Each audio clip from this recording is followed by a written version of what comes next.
Playing your favourite music from the 60s. Round, round, get around, I get around. 70s. And the 80s. This is the Big Decades on 102.5 The Bridge.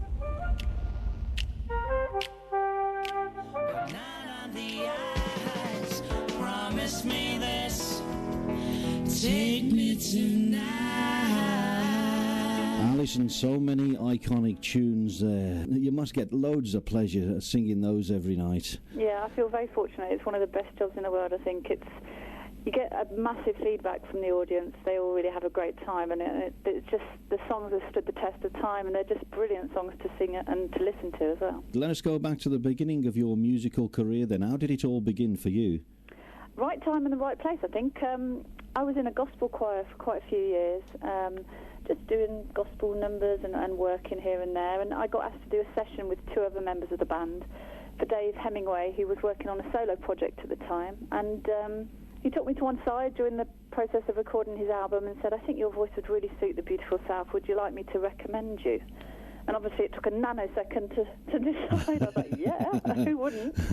And I didn't hear anything for about a year, so I just presumed it was dead in the water. And a year later I got a letter through the post, very old-fashioned, from Paul, saying, I know you can sing, and it's obviously quite important that you get on with the rest of the band. Come and meet the band, and we'll take it from there. And the rest is history, And the rest is history, as they say. Beautiful South, they were originally formed in the 80s on the back of the House Martins. Following the split in 2006, the South were formed, having sold over 15 million records worldwide. Are you glad now that you carried on? Yeah, I mean, it was a no-brainer, really, when Dave Stead in the band suggested that we might continue, and obviously we went around the entire live band, which was about 12 members who would regularly tour live, and we asked all of them, would you like to get involved, and we had quite a large uptake, so visually it looks quite similar on stage. Obviously we haven't got Paul Heaton with us anymore, but it's a great atmosphere. It's like an old family that have been together for 20 years. It's complete fun when we're on the road. It doesn't feel like a job. It doesn't. There are so many iconic South songs there. Do you have a favourite? For audience reaction, I think it's got to be a combination of Don't Marry Her and Perfect 10, because the crowds just absolutely love the song, and you kind of obviously feed off of their reaction. It's just a magical moment when you're doing Perfect 10. Who were your musical influences when you were growing up? Predominantly female singers, so I was quite into American R&B and the power singers, Whitney Houston, Barbra Streisand, but also I do like traditional jazz along the lines of Ella Fitzgerald. And I have been known to listen to Doris Day in the odd time. So it's always been driven by female vocals, but quite a width and breadth of taste, I think. You have a huge following. Do you tend to see the same familiar faces? Yeah, we've got some very loyal fans, and they're very supportive, and we've always been quite keen to either go front of house before the gig or after the gig, because it's quite nice to repay the thanks for them coming. Yes. Many of them travelling hundreds of miles and coming to several gigs within the tour itself.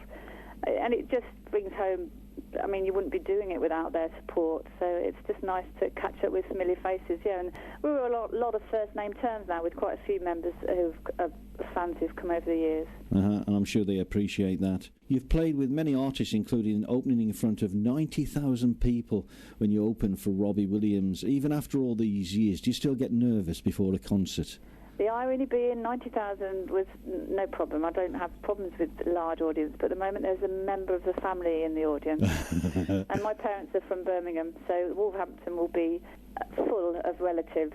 So that'll be quite nerve-wracking, because I know that there'll be so many relatives out there, and no matter how, it could be the smallest gig, but if there's a majority of relatives out there, I will be quite nervous. I'm sure they're very supportive. They're not critical, are they? They're very supportive, I'm sure. Yeah, absolutely. I've been very fortunate. They've all come whenever they can to any of the local gigs. I was reading your bio in the week, and you describe yourself as a surrogate mom to the band. Yeah, I'm watching their P's and Q's on tour. If you can imagine, if we're on a tour bus, there's 15 of us.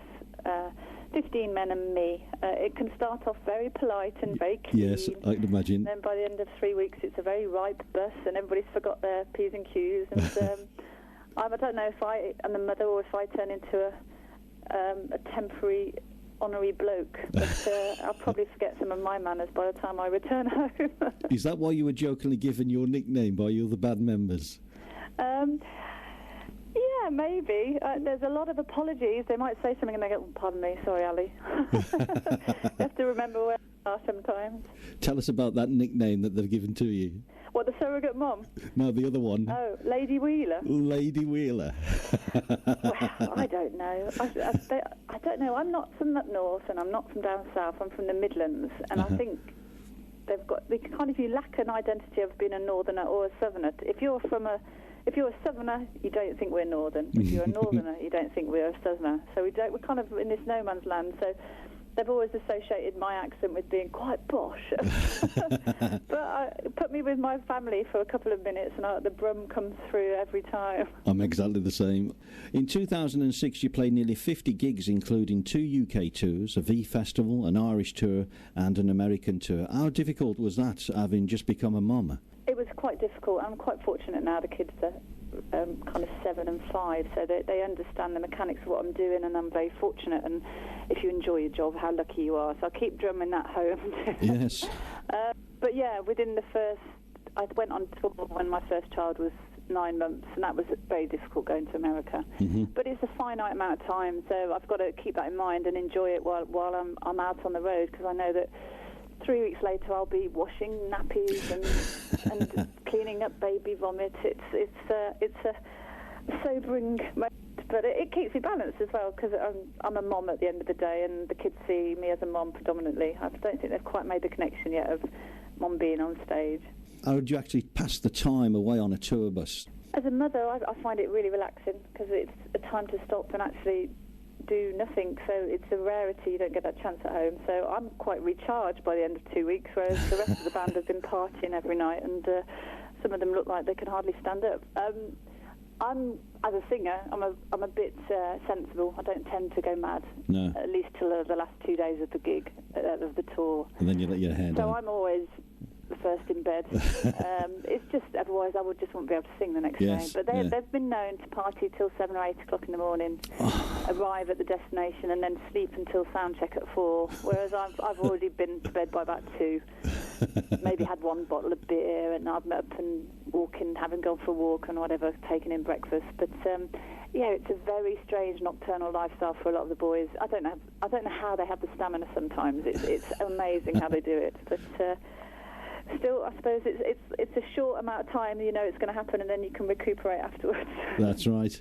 As I say, I was reading your bio in the weekend. Didn't you work on a project with the Little Man Tate singer John Windle? How did that come about? Yeah, I kind of met him through a tour manager a few years back, and he was doing a new single, and just contacted me and said, would you like to record the vocal on it? And it was nice to do it for him, because it's a lovely track, but yeah, that was quite a couple of years ago now. I actually stopped to think about that for a while. We've been inviting some questions from some of your fans. We have a question from Ron in Kilkenny. Do you have any plans for another Irish tour? When are you coming back to Ireland again? We are so desperate to go back to Ireland, and we're in discussion at the moment with an agency, a booking agent, to do a week in Ireland, hopefully in the very new year, January, February time. So I would recommend anybody who'd like to find out about it, then probably best information would be gleaned from the south.co.uk, because we'll keep all our information updated on there. A question from Jenny in Birmingham. Why did you decide to do away with the name Beautiful South and be named just the South? I think it would be wrong and deceptive almost to call ourselves a Beautiful South, because obviously Paul Heaton has left and Dave Rothery has left as well. Mm-hmm.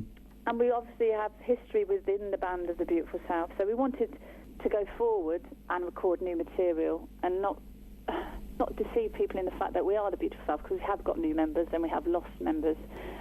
So we've still got the history of the song, so we will still sing the back catalogue, but we're trying to evolve as well and write new material. Thus, we've got a new album which we're promoting on the tour, Sweet Refrains, and hopefully I'm really proud of the album. I think it sits really comfortably alongside the old hits, and it'd be really interesting to find people's feedback from coming to the tour, because we've had some really nice compliments about how it is just feels like a beautiful South album, and it's the next progressive step that we should have taken. Yeah, the latest album, it's titled Sweet Refrains. It's produced by T.O. Miller, who has worked with some large names such as Robert Plant, The Pretenders, Blur and Happy Mondays. A brilliant producer. How did you meet T.O.?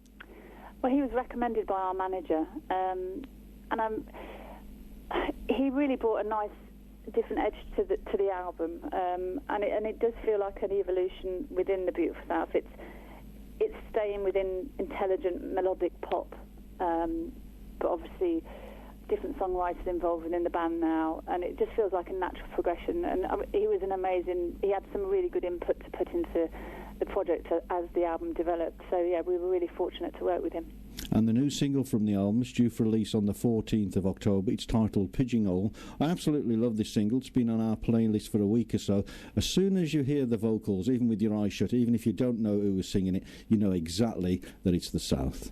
I don't know whether it's intentional, but myself and Dave Hemingway have got on amazingly over the years, and it sounds really confusing, and maybe people don't quite understand it, but there's been times when I've been singing a vocal line, or Dave has been singing a vocal line, and it's been questioned whether it's the male or the female of the band. So we obviously sit vocally quite well together, and I just think it really comes through, and it's second nature now. It's like breathing when we sing together. It just feels, it all sits so tight because we've done it for years together. You do complement each other. Yeah, there's a tonal thing going on that just seems to really work together, and we're very lucky. I mean, he's got such a wonderful soft voice. I just love listening to his voice. Well, let's have a listen to that new single. It's called Pigeon Hole. As we say, it's out on the 14th of October, and we'll come back and have a little natter, okay?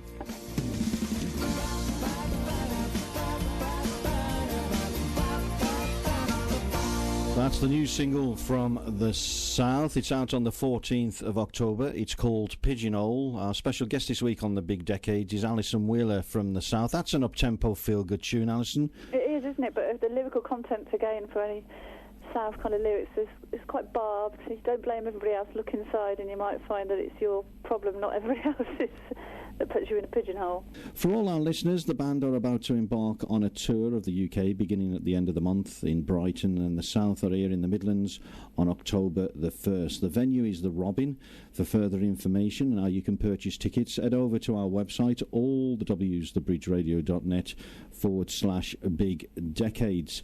A fairly lengthy tour, Alison. It begins, as we say, in Brighton on the 30th of September, and it continues up until the 15th of December. More dates to be added. Quite a lengthy tour, yes?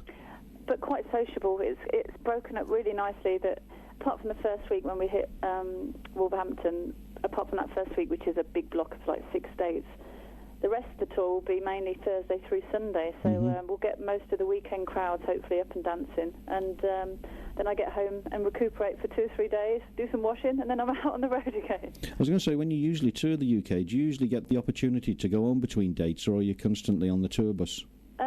Most of the band will stay on the tour bus. When they're on tour, they stay on tour, whereas as a mom, I found myself diligently coming home as much as I could, which proved quite challenging if you're in Inverness and you've got to be, I don't know, in Plymouth in 2 days' time to try and get home to London just for 20 hours or whatever it may be. But yeah, that can be more exhausting than the tour in itself, trying to get from A to B just to get home. But like I say, the kids are a bit older now. They understand it's a finite amount of time, so I won't be rushing back as much. And always ask our guests to do us a strapline. Would you mind doing us a strapline? Hi, this is Alison Wheeler from the South, and you're listening to The Bridge. Excellent. And we always finish with some silly questions. We have a laugh and a giggle. Who in your band has the worst dress sense? I think they might be listening. I think they may. Oh, that's difficult. Dress sense. Yeah.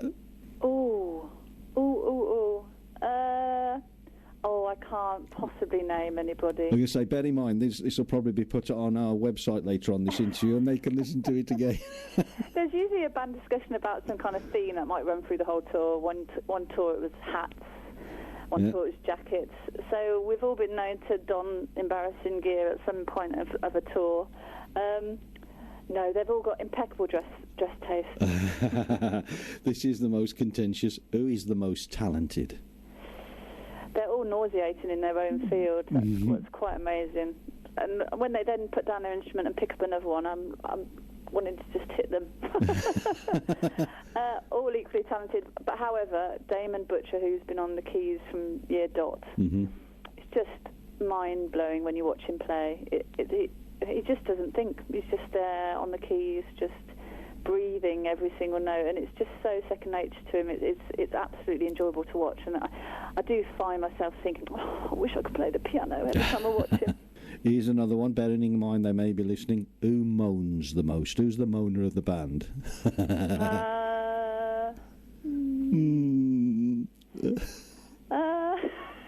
Go on. Grey cloud moments, little grey clouds.